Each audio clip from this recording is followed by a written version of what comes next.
ঘুমন্ত আজরুশের সৌন্দর্যের তুলনা হয় না। আমি প্রতিদিন জেগে ভোরের আবছা আলোয় যেই আজরুশকে দেখি, রাতের আঁধারে ঠিক একই আজরুশকে দেখি। তো আমার ভালোবাসা, আমার একান্ত ব্যক্তিগত নারী, তাকে ঘুমন্ত অবস্থায় যতটা সুন্দর লাগে, জাগ্রত অবস্থায় ঠিক ততটাই সুন্দর লাগে। তার সৌন্দর্যের কখনো কোনো হেরফের হতে পারে না, এটা শুধু বৃদ্ধি পাওয়ার মতোই। একটা সূর্যমুখী যখন প্রথম নিজের গুটি কয়েক পাপড়ি ছড়িয়ে নিজেকে প্রস্ফুটিত করে, তখন সূর্য তার দিকে যেমন মুগ্ধ দৃষ্টিতে তাকিয়ে থাকে, তেমনি সূর্যমুখীর সেই ফুলটা নিজস্ব সব পাপড়ি ফেলে যেদিন মূর্ছা যায়, সেদিনও ঠিক তেমনি মুগ্ধভাবে তাকিয়ে থাকে। তেমনি আজরুশের রূপেরও কোনো পরিবর্তন হয় না। যেদিন তার এই সমস্ত রূপ মূর্ছা যাবে, সেদিনও ইমরান সাদাব ফার্সি তার দিকে একটু মুগ্ধতার দৃষ্টিতে তাকাবে। আকাশে সূর্য তো দিন শেষে অস্ত যায়, তখন আর আলোকে লুকিয়ে ফেলে, কিন্তু সূর্যমুখী তার অপেক্ষায় থাকে। আজরা মাঝে মাঝে সেগুলো বের করে পড়ে। আজরার এই পৃষ্ঠা কয়েকবার পড়া হয়ে গিয়েছে। যতবারই পড়েছে মুগ্ধতায় চোখে জল এসেছে। ইসমামের পায়ের আওয়াজ পাওয়া যাচ্ছে। আজরা ইসমামের স্পর্শ, গন্ধ, পায়ের আওয়াজ, উপস্থিতি সবকিছুর সাথে পরিচিত। ইসমাম ঘর্মাক্ত শরীর নিয়ে বাহিরে থেকে এলো। আজরা অ্যালবামটা তাড়াতাড়ি আলমারিতে রেখে চোখ মুছে উঠে বসলো। আমি আপনার জন্য শরবত করে নিয়ে আসছি। ইসমাম মুখে হাসি টেনে বলল, ঠিক আছে।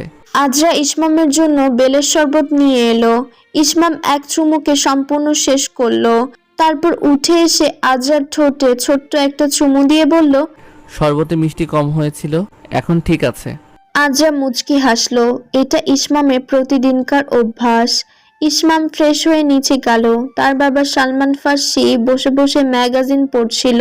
ইসমামের মা তাকে এক কাপ চা দিল। চা খেতে খেতে সালমান বললেন, ইসমাম, কি কিছু ভেবেছো? আমার ব্যবসার জয়েন করবে নাকি অন্য কিছু?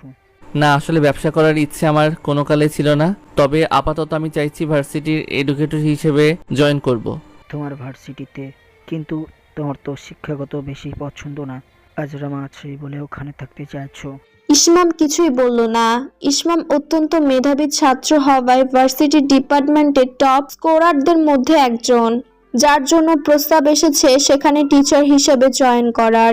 ইসমামের মাস্টার্স ফাইনাল পরীক্ষা প্রায় শেষের দিকে। পরীক্ষা শেষে হঠাৎ একটা দৃশ্য দেখে তার চোখ আটকে গেল। নীরব স্যারের সাথে আজরা কথা বলছে। ইসমাম সেখানে গেল, নীরবকে সালাম দিল। আরে ইসমাম জি, কেমন আছো তুমি? ম্যাজিক্যাল গার্লকে চেনো? জি, ভালো মতোই চিনি। এই তুমি রোদের মধ্যে দাঁড়িয়ে কি করছো? স্যার, আমরা আসি। কি ব্যাপার ইসমাম, ম্যাজিক্যাল গার্লের কি হয়? এই নীরব স্যার তোমাকে কি করে চিনে আর ম্যাজিক্যাল গার্ল কেন ডাকে? আরে ছাড়েন, সবাই দেখছে। রাত প্রায় 2:30 বাজে। তনিমার 9 মাস চলছে, তাই পেটটা অনেক বড় হয়েছে। আজকাল সে প্রায় রাতে দুঃস্বপ্ন দেখে। দুঃস্বপ্ন দেখলে ইয়াকুব উঠে তার হাতে পায়ে মালিশ করে দেয়, তাকে কবিতা গল্প পড়ে শোনায়। বেচারার ভালো ঘুম হচ্ছে না আজকাল, তবুও চেষ্টা করছে আমার খেয়াল রাখার। কিউট। তনিমা উঠে বসলো। হঠাৎ পেটে কেমন একটা ব্যথা অনুভব করছে। পাশে রাখা গ্লাস থেকে পানি খেলো। একটু আগেই সে উঠেছিল, তার পায়ে পানি এসেছে। ইয়াকুব তার পায়ে মাসাজ করে দিয়ে ঘুমিয়েছে, বেশিক্ষণ হয়নি। হঠাৎ তার কেমন যেন খারাপ লাগতে শুরু করলো। সে জোরে জোরে নিঃশ্বাস নিচ্ছে। তার নিঃশ্বাসের শব্দ ইয়াকুবের ঘুম পাতলা করলো। সে শোয়া থেকে উঠে গেল। কি হয়েছে? এই জান, কি হয়েছে? দুঃস্বপ্ন দেখেছি, আজকে আবার দুঃস্বপ্ন দেখেছি, তাই একটু ঘাবড়ে গিয়েছি। ইয়াকুব তনিমার কপালে একটা চুমু দিল। তুমি অনেক স্ট্রেস নিচ্ছ জান। কিসের এত ভয়? আমি আছি তো। এই যে আমার দিকে তাকাও। সবসময় এত সিরিয়াস হওয়া উচিত না। আসো তো, কাছে আসো। এখন শান্তি লাগছে। আহ, আমার শান্তি তুমি। আমার সুন্দরী বউ, জানো কাজ কারবার ছেড়ে তোমাকে সারাদিন দেখতে ইচ্ছা করে। সব সময় একটা জিনিস কাছে থাকলে ভালো লাগে না, হালকা দূরত্বেই বেশি গুরুত্ব বাড়ে। ইয়াকুব তনিমাকে জড়িয়ে ধরলো। তনিমা সারা গা ঘামে ভিজে গিয়েছে। তুমি ঘামে ভিজে গিয়েছো। আমি তোমার জন্য আরেকটা জামা আনছি। না, কোনো দরকার নেই। দরকার আছে। ইয়াকুব উঠে গেল, বালতিতে করে পানি নিয়ে এলো। তারপর তনিমার হাত পা ঘাড় গলা মুছিয়ে দিল, তাকে আরেকটা কাপড় পরিয়ে দিল। তনিমার এখন একটু আরাম লাগছে। ইয়াকুব তাকে জড়িয়ে ধরলো, মাথায় হাত বুলিয়ে দিতে লাগলো। তনিমা গুটিসুটি হয়ে তার বুকে শুয়ে রইল। সকাল হয়েছে। তনিমা বহু কষ্টে ইয়াকুবের সাহায্যে নিচে নামলো। তার পেটে এখনো ব্যথা করছে, কিন্তু সে কাউকে বলেনি। বিশেষ করে সে ইয়াকুবকে বলতে চায় না। সে অনেক বেশি চিন্তা করে এসব নিয়ে। উপর থেকে আজরা ইসমাম নামলো। আজরা দৌড়ে গিয়ে তনিমাকে ধরলো। ইরা বললেন, আমার মনটা যেন কেমন আনচান করছে আজকে, ভালো লাগছে না কিছু। আজকে আমাদের ডাক্তারের কাছে যাওয়া উচিত। আমি কোনো রিস্ক নিতে চাই না, বিকেলে এসে ডাক্তারের কাছে যাব আমরা। দুপুরে বাড়ি নিস্তব্ধ। একটু আগে ইয়াকুবের সাথে তনিমার কথা হয়েছে, কেন যেন হঠাৎ করে মনে পড়েছিল, তাই সে কল দিয়ে বসলো। ইয়াকুব শত ব্যস্ততার মাঝেও সবসময় তার কল রিসিভ করে। দুপুরে ঘুমানোর পর পেটে কেমন যেন ব্যথা অনুভব করছে। ব্যথাটা অনেক তীব্র হয়েছে। তনিমার সারা শরীর ঘেমে গিয়েছে। সে পেটে হাত দিয়ে ধীরে ধীরে নিচে নামলো। হঠাৎ করে ব্যথা তীব্র হলো। আজরা সানা হাতে কাপড় নিয়ে নিচে নামছিল। তনিমা হঠাৎ পেটে হাত দিয়ে যন্ত্রণা বোধ শব্দ করা শুরু করলো। সানা দৌড়ে গেল। তখনই দরজায় কেউ কলিং বেল বাজালো। নাজিফা দরজা খুললো, দেখলো ইসমাম আর সালমান সাহেব এসেছেন। ইসমাম, ভাবির পেটে ব্যথা হচ্ছে, সম্ভবত বাবু আসার সময় হয়ে গিয়েছে, জলদি হাসপাতালে নিয়ে যাওয়ার ব্যবস্থা করুন। কি বলছো? এখনো তো সময় হয়নি। হয়তো প্রিম্যাচিওর ডেলিভারি হবে। সানা চিৎকার করে তার মাকে ডাকলো। পেটের মধ্যে তনিমার বাচ্চার পজিশনের পরিবর্তন হয়েছিল, যার কারণে ডাক্তাররা তাকে সি সেকশনের পরামর্শ দিয়েছে। অপারেশন থিয়েটারের বাহিরে ইয়াকুব পায়চারি করছে। তার সারা শরীর দিয়ে ধরধর করে ঘাম ঝরছে। নাবিল তাকে সাহস জোগানোর চেষ্টা করছে, কিন্তু সে কিছুতেই পারছে না স্থির থাকতে। ডক্টর কোনো ক্ষতির আশঙ্কা করেনি, তুমি নিশ্চিন্ত থাকো। কিছুক্ষণ পর বাচ্চার কান্নার আওয়াজ শোনা গেল। একজন মহিলা নার্স এসে বলল, মেয়ে হয়েছে? আলহামদুলিল্লাহ। নার্স, আমার স্ত্রী কেমন আছে? আপনার স্ত্রী ঠিক আছে, চিন্তার কোনো কারণ নেই, তবে তিনি অনেক দুর্বল, তার অনেক খেয়াল রাখতে হবে। আপনার বাচ্চা মাশাআল্লাহ অনেক হেলদি হয়েছে, যার জন্য আপনার স্ত্রী এখন দুর্বল হয়ে পড়েছেন। আমি কখন দেখতে পারবো? এই তো 2-3 ঘন্টা পর। সবাই এসে ইয়াকুবকে জড়িয়ে ধরল। ইসমাম তার পিঠে চাপড় মেরে বলল, অভিনন্দন বাবা, হয়েছ। এখন কিন্তু অনেক দায়িত্ব। স্বামী হিসেবে এতদিন যা করেছো, এখন তার 3 গুণ করতে হবে। আনন্দে ইয়াকুবের চোখ দিয়ে পানি ঝরতে লাগলো। ইরা আর সালমানকে জড়িয়ে ধরে বলল, আব্বাম্মু, শুনেছো? আমার মেয়ে হয়েছে, ফুটফুটে রাজকন্যার বাবা হয়েছি। কিছুক্ষণ পর ইয়াকুবকে কেবিনে ঢুকতে দেওয়া হলো। দুর্বল তনিমা ঘুমাচ্ছে। ইয়াকুব তার কপালে একটা চুমু খেলো, তারপর মেয়েকে কোলে তুলে নিল। ছোট্ট বাচ্চাটাও ঘুমাচ্ছে। তোমার মা ঝগড়া করলে তুমি কিন্তু বাবার পক্ষে কথা বলবে আম্মু। আব্বু তোমাকে অনেক ভালোবাসে, তবে তোমার আম্মুর থেকে একটু কম। তনিমা মাত্র ঘুম থেকে উঠেছে। বাড়ির সবাই কেবিনে দাঁড়িয়ে আছে। তাকে আরো 2 দিন পর হাসপাতাল থেকে রিলিজ দেওয়া হবে। বাচ্চা এখনো ইয়াকুবের কোলে আরাম করে ঘুমাচ্ছে। আজরা ইসমাম তো রীতিমতো ঝগড়া করছে। দেখো, আমিও চাচা হই, ভাইয়ার আপন ভাই। বাবুটা আমার রক্ত, ভাইয়ের মেয়ে মানে আমার মেয়ে। Blood is thicker than water, তাই ওকে আমি আগে কোলে নেব। ইস, বললেই হলো চাচা আপন প্রাণ বাঁচা। এখান থেকে দূরে সরে যান। কিসের চাচা? আমি ওর ফুপি হই, আর এখনো কাকিমণি। সেই আমি হিসেবে তো আমিও বাবুর চাচা এবং ফুপা একসাথে হই না, তো আমি আগে কোলে নিব। একদম না, আপনাকে কোলে নিতে দেয়া যাবে না। আপনি গুখোর, আমি বাবুর বান্ধবী হই। তনিমা মুগ্ধ নয়নে এত আয়োজন দেখছে, যেন একটা প্রশান্তির হাওয়া আর কোমল স্নিগ্ধ রোদ একসাথে তাকে ছুঁয়ে দিল। সানা হাত উঁচিয়ে একরকম ছো মেরে ইয়াকুব থেকে সানা বাবুকে কোলে তুলে নিল। আজরা ইসমাম ঝগড়া ছেড়ে সেদিকে হতভম্ব হয়ে তাকালো। তনিমা হেসে দিল। তার জীবনের শ্রেষ্ঠ একটি দিন হচ্ছে এটা। মঞ্জুর সাহেব এসেছেন। নাতনির গলায় স্বর্ণের চেন পরিয়ে দিলেন। তানিশা তনিমার কানে ফিসফিস করে বলল, আমার একদিন আগে বিয়ে করে এত আগে বাচ্চার মা হয়ে গেলি? আমি তো 7 মাস পিছিয়ে গেলাম। তুইও। তোকে বলতে এই দিনটাই বেছে নিয়েছিলাম। বাচ্চাটা খুব আদুরে হয়েছে, একদম নাদুস নদুস।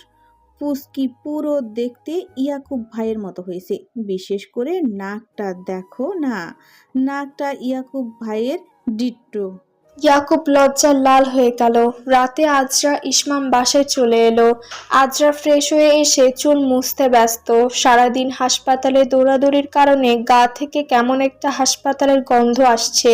ইসমাম গামছা নিয়ে হেয়ার ড্রায়ার দিয়ে তার চুল শুকাতে শুকাতে বলল, আমার তো 25 বছর হয়ে গেল, 26 হওয়ার আগে অ্যাটলিস্ট বাবা হওয়ার সুসংবাদটা তো জানতে পারি, তাই না? আহারে ইসমাম ভাই, আপনার স্বপ্ন দেখি আকাশচুম্বী। ভাই বলবে না, 2টা থাপ্পড় লাগিয়ে দিব বলে দিলাম। ভাই বললে কেমন মামা মামা ফিলিং আসে। আমি শ্বশুর আব্বার কোন পক্ষের ছেলে? ভাই ভাই করলে শ্বশুর আব্বার মাথায় বন্দুক ঠেকিয়ে তোমাদেরকে বাড়িটা লিখে নিব। হ্যাঁ, পারলে নেন। আমি ন্যাকা মেয়ে না বলে তাড়াতাড়ি ইসমাম ডাকার অভ্যাস করে নিয়েছি। অন্য মেয়েদের দেখেছি ভাই ডেকেই কুল পায় না, এমনকি একটা বাচ্চা হওয়ার পরেও ভাই ভাই ডাকতে থাকে। তুমি যদি ডাকতে চাও ডাকতে পারো। প্রতিদিন যতবার ভাই ডাকতে ততবার একটা করে চুমু আর একটা করে থাপ্পড় খেতে থাকবে। আজরা ইসমামের ঠোঁটে ছোট্ট একটা চুমু খেলো। ইসমামের মাথায় হাত বুলিয়ে বলল, চুমুটাই ভালো লাগে, থাপ্পড় ভালো লাগে না। থাপ্পড় সে ডর লাগতা হে সাহাব। বউয়ের দেখি আমার সাথে থেকে থেকে ভালো বুদ্ধি হয়েছে। এমন রোমান্টিক বউই কি আমি চেয়েছিলাম? তা আমার পটিখোর ঠোঁটের 44 নিশ্চয়ই ব্রেনে ভালো ইফেক্ট করছে।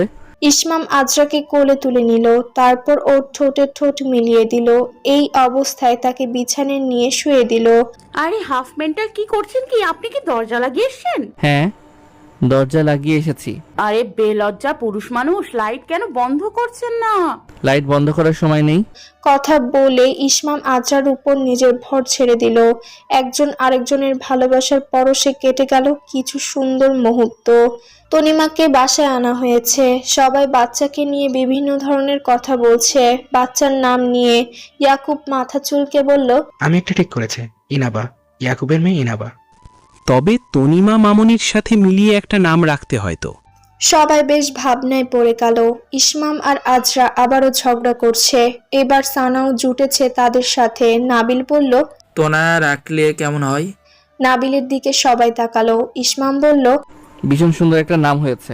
নামটা সুন্দর লাগলো তো, ইনাবা তনয়া ফার্সি। আরে বাহ, তোর মতো গাধার মাথা থেকে অনেক সুন্দর একটা নাম এসেছে। এই শালা গাদি বলবি না একদম। আমি আবার তোর শালা হলাম কবে?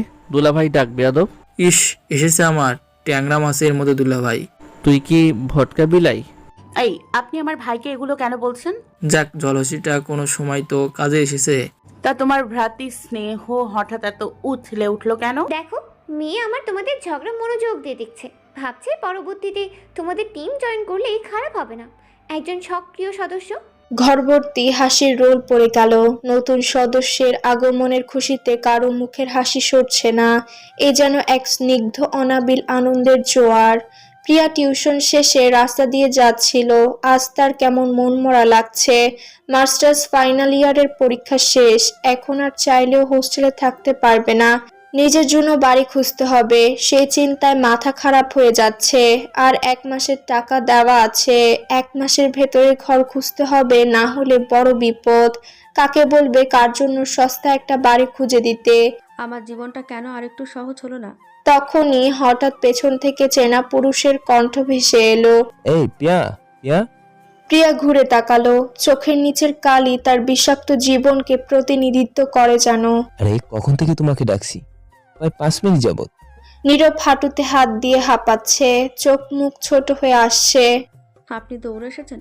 হ্যাঁ, সেই দূর থেকে তোমাকে ডাকতে ডাকতে দৌড়ে এসেছি। কোন ধান্দায় ছিলে বলো তো? এরকম বেখেয়ালি হলে রাস্তাঘাটে পড়ে মরে থাকবে, কেউ ধরার থাকবে না তখন। এভাবে রাস্তায় পড়ে মরাটা একটা সৌভাগ্য, বুঝলেন? মৃত্যু যন্ত্রণা যত কম হয় ততই ভালো। বেঁচে থেকে তো অনেক যন্ত্রণায় ভোগ করেছি। এসব কি বলছো? মন আবার খারাপ নাকি? না স্যার, মন খারাপ না। নীরব চুপ হয়ে গেল। প্রিয়া ফ্যালফ্যাল নজরে নীরবের দিকে তাকিয়ে আছে। আজকাল প্রিয়ার নীরবকে অনেক কথাই বলতে ইচ্ছে করে, নীরবের কাঁধে মাথা রেখে কাঁদতে ইচ্ছে করে, কিন্তু কোথায় যেন একটা কি আছে যেটা বাধা দেয়। প্রিয়ার হঠাৎই মনে হয় নীরব তার কথা শুনুক আর তাকে সহানুভূতিশীল বাক্য শোনাক, যা কেউ বলেনি। তারা হাঁটছে, হঠাৎ নীরবের একজন প্রতিবেশীর সাথে দেখা হলো। ভদ্র মহিলা হাসি মুখে এগিয়ে এলো। প্রিয়া নীরব থেকে কিছুটা দূরে ছিল। নীরব বাবা, কেমন আছো? এই তো আন্টি, ভালো আছি। শুনলাম তুমি নাকি বিয়ের জন্য মেয়ে ঠিক করে ফেলেছো। আপনি কিভাবে জানলেন? এই তো জানলাম কোন এক মাধ্যমে। জি, মেয়ে ঠিক করা আছে, শুধু পাকা কথা বলা বাকি। অভিনন্দন জানাই, তুমি খুব জলদি তাহলে তোমার বিয়ের অনুষ্ঠান খেতে পারছি।